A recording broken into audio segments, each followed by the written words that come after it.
À votre avis, qu'est-ce qui fait qu'un artiste soit au-dessus des autres artistes? Je vais vous donner un exemple très concret que tout le monde connaît sûrement. Si je vous dis Picasso, prenons un de ses derniers tableaux, que la plupart des gens vont dire « Ah ouais, on dirait du dessin d'enfant, on dirait des trucs très très simples à faire, on dirait juste du gribouillage et il n'y a aucune recherche. » Maintenant, on va prendre ce dessin-là, enfin cette peinture, qui est aussi de Picasso.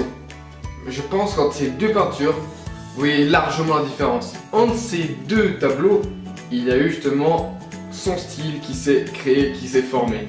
Et c'est ça qui a fait qu'il s'est démarqué des autres et qu'il est devenu encore meilleur. Donc bien sûr, pour dessiner, je pense que c'est obligatoire de commencer à développer son propre style. Donc comment créer son propre style?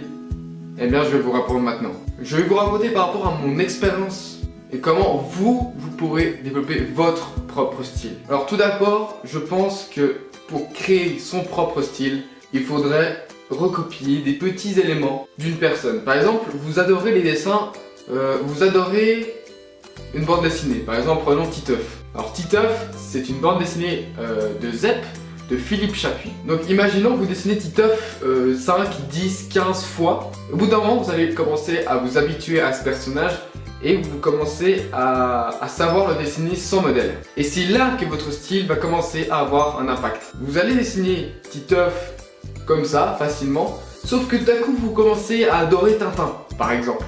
Alors vous commencez aussi à dessiner Tintin 10, 15, 20 fois. Et après, bien sûr, si vous dessinez un autre personnage, que ce soit ni Tintin, ni Titeuf, vous allez faire un personnage qui est un mélange de ces deux personnes.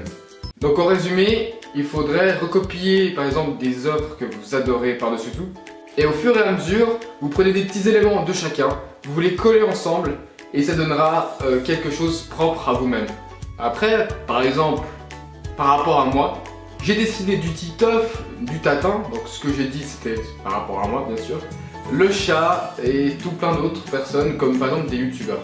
Après bon, sur ce sujet, c'est mon avis, je le répète encore une fois, il y a sûrement plein de techniques différentes pour avoir son propre style, mais en tout cas pour moi, c'est ce que je recommande.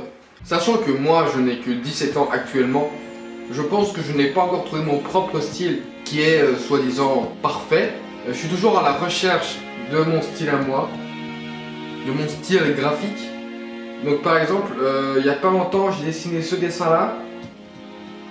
Donc c'est totalement différent que mes dessins que j'ai montrés avant de YouTube. Franchement ce genre de dessin m'intéresse beaucoup plus en ce moment. Donc je risque plus de développer quelque chose dans ce style là. Qu'est-ce que ça sert un style?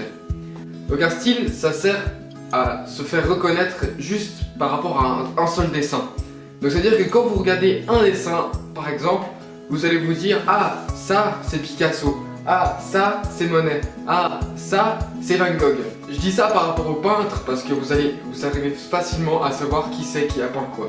Après, bon, je rentre pas dans tous les détails de la peinture parce qu'il y a les mouvements.